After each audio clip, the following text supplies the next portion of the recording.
और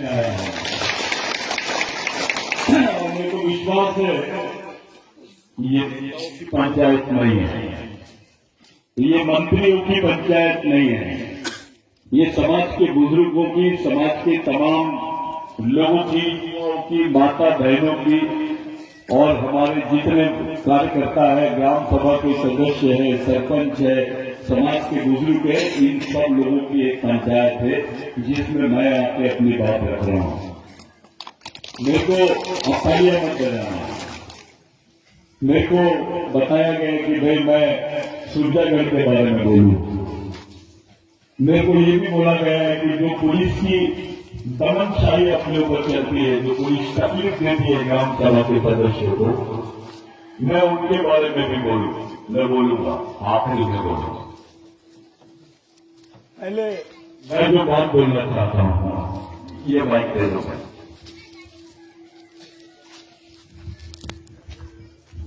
मैं जो बात बोलना चाहता हूं पहले आप समझ लीजिए। मेरा बच्ची बल्कि बोला आप खातिर थोड़ा लिमिट ध्यान से। एक साइकिल रहती है, एक बाइक रहती है, स्कूटर रहती है, उसका भी चालक, पालक और मालक होता है। उस गाड़ी का भी चालक, पालक और मालक होता है। आपका तो समाज है। आप जिस समाज में पैदा हुए हैं उसी समाज में तुमको बनना है। आपका तो ये समाज है। मैं आपसे पूछता हूं, इस समाज का चालक, पालक और मालक कौन है? किसके कहने पे जी रहे हैं आप? किसके कहने पे आपका समाज चलता है? कौन आपके समाज के बारे में सोच रहे हैं? थोड़ा उनके बारे में बताओ। कौन आपके बाल बच्चों की जवाबदारी ले रहा है? थोड़ा उसके बारे में बताओ। कौन आपके अधिकारों की लड़ाई की जवाबदारी ले रहा है? उसके बारे में बताओ। जिस समाज में आप रहते हो उसके चालक, पालक और मालक कौन है? इस समाज को चलाने वाले लोग कौन है? इस समाज का संरक्षण करने वाले लोग कौन है? इस समाज को दिशा देने वाले लोग कौन है? इस देश में हिंदुओं का अस्तित्व इसीलिए है क्योंकि उनके पास आरएसएस है। एक ब्राह्मण आदमी जज भी रहता है तो चड्डी पहन के शाखा में जाता है। उनके स्कूल चलते हैं, मंदिरों के मार्फत उनके लोग पैसा इकट्ठा करते हैं, उन लोगों की व्यवस्था चलती है। घुटना उनकी व्यवस्था बंदा, घुटने के पैसे बंदा, घुटने के समाजून काकूसेंसाठी लोग आपलं जीवन छुटी किसी को काम कितो, रोड अच्छा छुटी किसी को काम कितो, तुरंत मंदों की थोड़ी सब काम कितो। एक मुस्लिम भाई, उनके भी मस्जिद चलते हैं, उनके भी मदरसे चलते हैं। 6 साल का 4 साल का बच्चा रहता है तो मदरसा में जाता है। उसका बाप उसके हाथ से कुरान शरीफ देता है और बोलता है कि बेटा ये कुरान है, ये तेरे जीने और लड़ने का रास्ता है, इसको लेके चल। एक बौद्ध आदमी डॉक्टर बाबा साहब अम्बेडकर का ग्रंथ देता है अपने बच्चे के हाथ में। बुद्ध और उसका धर्म, उनके बौद्ध विहार चलते हैं, उनके भी स्कूल है, कॉलेज है। उस समाज में समता सैनिक दल है, समाज के लिए भिक्षु काम करते हैं। आपको किसी ने पूछा, आपके बच्चे ने पूछा कि मैं कौन हूं, मेरा इस देश में क्या स्थान है, मेरा दोस्त कौन है, मेरा दुश्मन कौन है, मेरे को कौन से रास्ते से जाना है? मेरे पिताजी मेरी राय ना अव्वल ना बाबू ना दाई ना दाऊ ना कोई पुस्तक से एक किताब दे दे जो मैं पढ़ूं और आगे बढ़ूं। कौन सी किताब देंगे तुम अपने बच्चों के हाथ में? बताओ क्या दोगे तुम? जिस समाज में आप जी रहे हो उस समाज की कोई अपनी व्यवस्था ही नहीं है। हमारी सामाजिक व्यवस्था ध्वस्त कर दी है, इसलिए हमारी यह हाल है आज। ये हाल मुसलमान भाइयों के साथ क्यों नहीं होता? ये बात ब्राह्मण भाइयों के साथ क्यों नहीं होती है? इस देश में बाकी लोगों के साथ क्यों नहीं होता है जो आदिवासियों के साथ होता है? तुम्हारे बच्चों को तुम क्या देने वाले हो? क्या है तुम्हारे पास?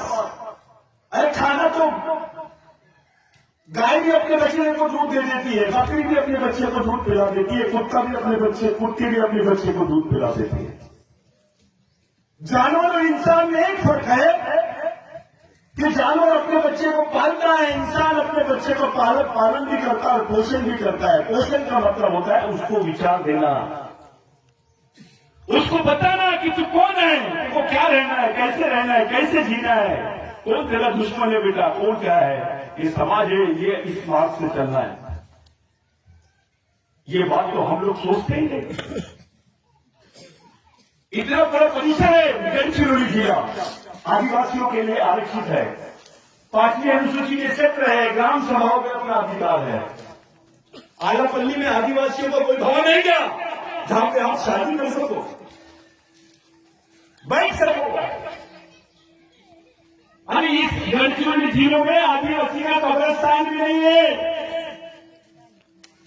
जगेमानसाठी जागा तो दूर तू मियासाठी सायंसाठी भी जागा है नहीं।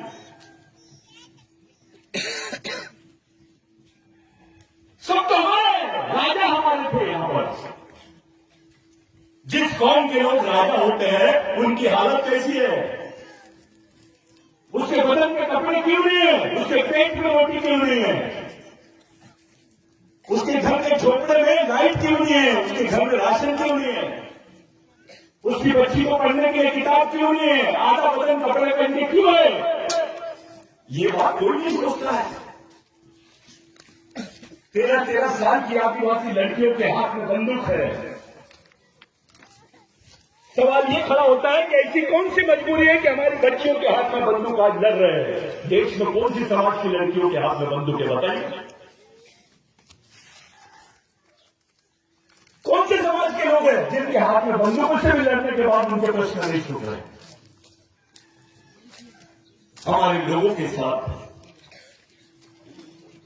जो व्यवस्था है हमारे साथ में, हमारे पास गढ़चिरौली के आदमी को कुछ होता है तो नागपुर का आदमी नहीं चिल्लाता,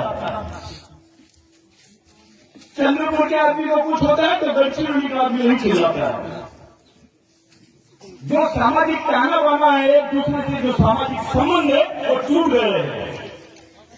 दर्द नहीं होता आदिवासियों को आदिवासियों के लिए। अगर गढ़चिरौली में किसी बच्ची को, आदिवासी बच्ची को, आदिवासी लोगों को कुछ हो जाए तो पूरा महाराष्ट्र विदर्भ बंद हो जाना चाहिए, लेकिन ऐसा नहीं होता है। ऐसा इसलिए नहीं होता है क्योंकि हम ही लोग इसके लिए जवाबदार है। ये गोंड है, ये मारिया है, ये प्रधान है, ये हल्दी है, ये बोल के हम अपनी दुकान लगाते हैं। हमें समाज की संस्कृति एक है, तुम्हारा खून भी एक है, डीएनए भी एक है, तुम्हारी दुख भी एक है, तुम्हारा शोषण भी एक जैसा है, तुम्हारे अधिकार भी एक जैसे है, तो तुम्हारी लड़ाई भी एक जैसी होनी चाहिए और समाज भी एक होना चाहिए। लेकिन समाज को एक जगह लाने के लिए कोई बात नहीं करता, किसी को बताने की जरूरत नहीं है, समय नहीं है लोगों के पास। ऑफिसर बन गए हैं, यहां से पढ़ लिख के जाते हैं, ऑफिसर बन जाते हैं, समाज को भूल जाते हैं, गांव को भूल जाते हैं। वो नहीं बताता है कि मारिया का गोंड के साथ क्या रिश्ता है, मारिया और गोंड का प्रधान के साथ क्या रिश्ता है, ये तीनों का भील के साथ क्या रिश्ता है, यहाँ के हल्दियों के साथ में क्या रिश्ता है, नगरसी के साथ में क्या रिश्ता है। हमको किसी ने बताया नहीं समाज यानी क्या। हमको पार्टी बताए, संगठन बताए, भगवान बताए, धर्म बताए, आदिवासियों को कोई धर्म नहीं था।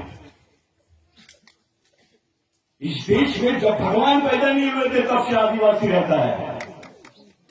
वो इस देश का मूल मालिक है। बाकी लोग यहां पर नागरिक हैं, लेकिन आदिवासी मालिक है, ये भारत का संविधान बोलता है।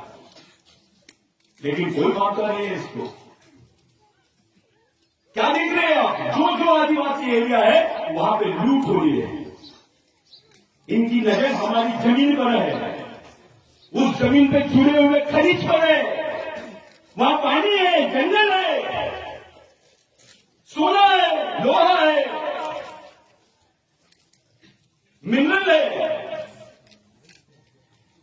इनके पास कोई दूसरे की जमीन नहीं है। किसी पार्टी की जमीन लिए क्या? किसी रहमान की जमीन लिए नहीं लिए। सिर्फ आदिवासियों की ही जमीन पे काम चल रहा है। पूरे देश में चालू है ये। झारखंड से लेकर गुजरात के डांग जिले से लेकर गढ़चिरौली तक, गढ़चिरौली से लेकर बस्तर तक, बस्तर से लेकर उड़ीसा तक, उड़ीसा से लेकर आसाम तक, जहां जहां आदिवासियों की जमीन है वहां वहां ये लोग वही काम कर रहे हैं। सूरजागढ़ कोई छोटी बात नहीं है, ये तो एक उदाहरण है। पूरे देश में एक चल रहा है, एक ही जैसी बात चल रही है। क्या हालत है हमारे बच्चों के दिमाग में भगवान डाल रहे हैं, उसके दिमाग में पार्टी डाल रहे हैं, उसको समझा नहीं रहे। तुम समझाओगे नहीं तो समझेगा कैसे? कभी कोई प्रशिक्षण होता है समाज के नाम पर? कोई बच्चों को सिखाते हैं, बच्चियों को सिखाते हैं? नहीं सिखाते। तुमको पूछेंगे पार्टी यानी क्या, तो तुम पार्टियों के नाम भी बता दोगे। तुमको पूछेंगे आदिवासी कितने हैं, उनके नाम नहीं बता पाओगे। समाज यानी क्या, ये भी नहीं मालूम आपको। अरे तो अपना लिंगो आंदोलो, फिर तो हीरा सुकल आंदोलो, ये तो बोर्ड का है, मारिया का है। अबे जब लिंगो था तब कोई बोर्ड मारिया वालिया नहीं था, तब तो सिर्फ असू थे। हम तो असू बोलते थे, कुया बोलते थे, कोया बोलते थे। हमारे सामने बहुत बड़े बड़े प्रश्न खड़े हैं। किसी ने पूछा तुमसे कि लिंगो कहां पैदा हुआ था, कहां मरा, क्या बताऊंगा? ऐसा भ्रमित कर दिया अपने समाज को पूरा। और ऐसे भ्रमित समाज में ऐसी समस्याएं आना और उसका मुकाबला करना, ये बहुत मुश्किल काम होता है। घर घर का आदमी, बच्चा बच्चा सोच रहा है कि क्या होगा अब आगे।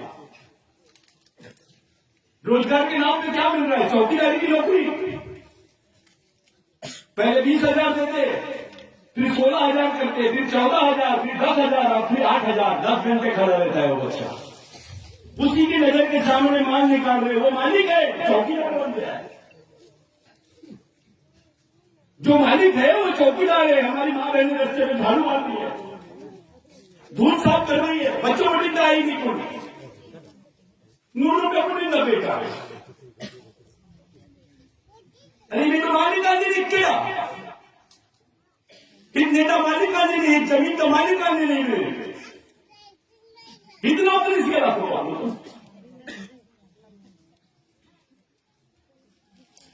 मामला कहां गड़बड़ है, कौन धोखा कर रहे हैं हमारे साथ, ये पहचानना पड़ेगा। कौन आदिवासियों के साथ धोखा कर रहे हैं, कौन आदिवासियों को सही डायरेक्शन में ले जाना नहीं चाह रहे हैं, कौन आदिवासियों को भ्रमित करके रखना चाहते हैं, इस बारे में सोचना पड़ेगा। जितने युवा है, तुम्हारे लिए कोई बाहर का आदमी आके तुमको समझाएगा नहीं, तुमको खुद अपनी तैयारी करनी पड़ेगी अगर आने वाली पीढ़ी को जिंदा रखना है तो।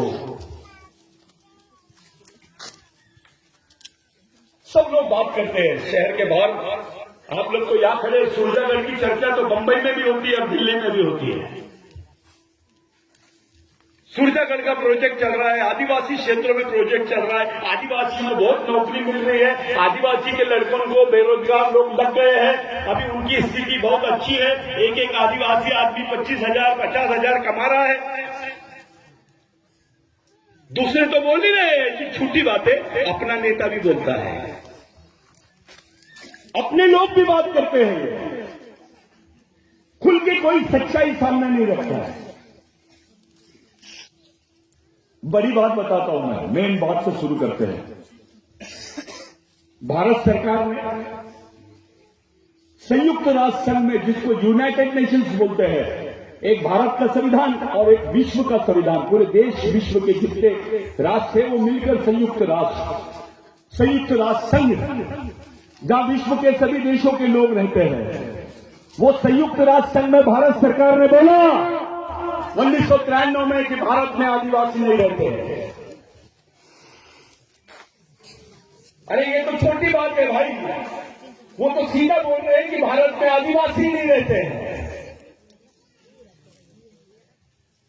आदिवासी नहीं रहते हैं यानी भारत का आदिवासी नागरिक नहीं है।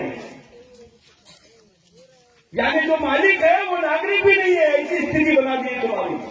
और तुम्हारे कोई नेता ने पार्लियामेंट में कुछ नहीं बोला, कोई विधानसभा में कुछ नहीं बोला, कोई जानता भी नहीं इस बारे में, बात भी नहीं करना चाहता, जानकर भी बात नहीं करना चाहता, डरता है, पार्टी प्रमुख से डरता है। उसके लिए पार्टी बड़ी है, समाज छोटा है। तो समाज का इतना दबाव होना चाहिए नेताओं पर, जिसको बैठ बोले तो सो जाना चाहिए। वो ताकत होती है समाज। आज अगर गढ़चिरौली के लिए पूरे विदर्भ का आदिवासी समाज रस्ते पे आ जाएगा और पूरे कलेक्टर ऑफिस को घेर लेगा, क्या हालत होगी गवर्नमेंट की। लेकिन ये तभी संभव है जब यहाँ के आदिवासियों के प्रति वहां के आदिवासियों में श्रद्धा है, उसमें सामाजिकता पैदा होगा। आपको लगता है गढ़चिरौली एक दुनिया है, 200 करोड़ के ऊपर पैसा गढ़चिरौली से जाता है कि रोज 200 करोड़ से ज्यादा। इतनी इनकम तो बांग्लादेश की नहीं है, नेपाल की नहीं है, पाकिस्तान की नहीं है इतनी इनकम, जितनी एक देश की इनकम है उतनी गढ़चिरौली की इनकम है। एक देश चला सकते हैं गढ़चिरौली के लोग, इसलिए इनकी नजर आपकी जमीन पर है। सबकी नजर आदिवासियों की जमीन पर है, गढ़चिरौली पर है। एक ऐसा माहौल बनाएंगे कि 200 साल तक के हम लोग गुलाम रहेंगे, 200 साल तक।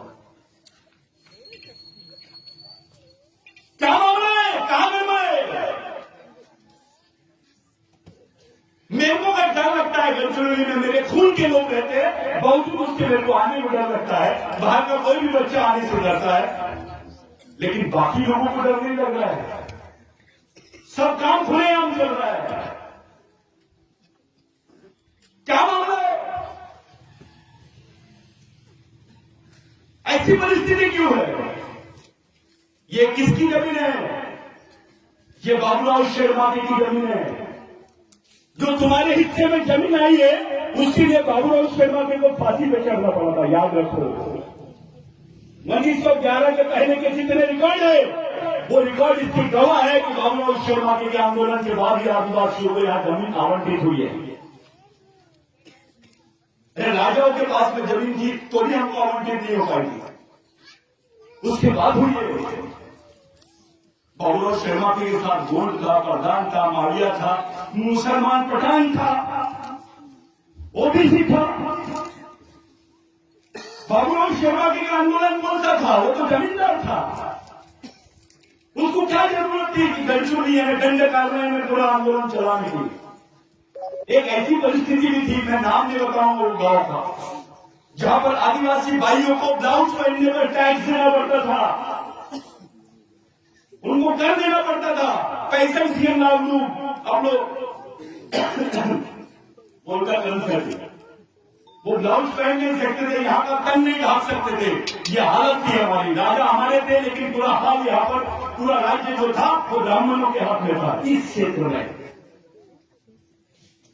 दंड करने का मतलब ये होता है किसी को सजा देना है तो गढ़चिरौली में चले जा, किसी की बदली करना है उसको सजा देना है तो गढ़चिरौली भेज दो, कोई ज्यादा खुलाना है डॉक्टर को उसको गढ़चिरौली भेज दो, यानी जिसको सजा देना है उसको गढ़चिरौली में भेजते हैं। तो फिर गढ़चिरौली के लोगों को तो वैसी सजा हो गई, दंड कारण यानी जेल,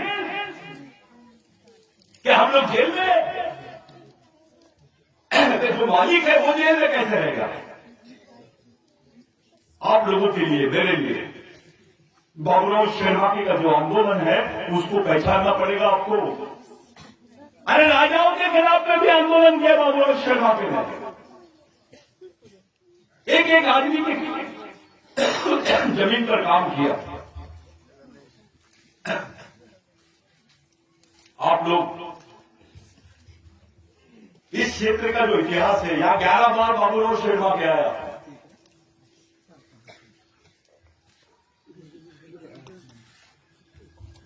जो ग्राम सभा आप लोग बना है ना, उसको पहले टोला बोलते थे।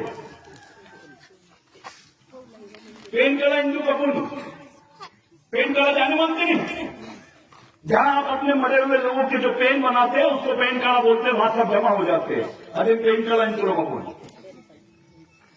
वो पेन कला बाबूराव शेरमाके ने यहां स्थापित किया था। गांव गांव में जाके देख लीजिए आप, ये जो ग्राम सभा आप लोग बोलते हैं, उस वक्त केंद्र की बात बाबूराव शर्मा के ने किया। उस वक्त अपने लोगों को बाबूराव शर्मा भी समझाता था कि अगर जो अपने भाई को नहीं पहचान सकता वो दुश्मन को कैसे पहचानेगा। जो ये बोलता है ये गुंड है, ये मारिया है, ये हल्दी है, ये बदनाम है, ऐसा आदमी लड़ाई नहीं लड़ सकता।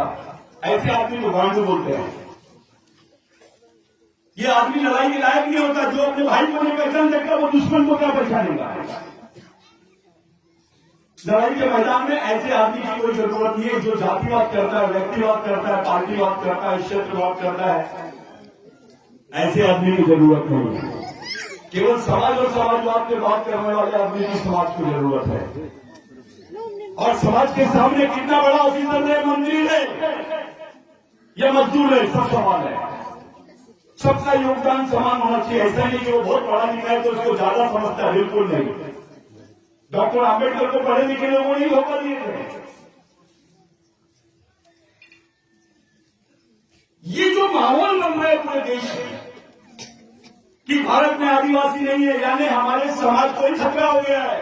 एक तरफ यहां का मुख्यमंत्री बोलता है कि बोगस आदिवासियों को हम संरक्षण देंगे, उनको नौकरियों से नहीं निकालेंगे। 1 लाख नौकरी बोगस आदिवासियों ने ले लिए, झूठे आदिवासियों ने।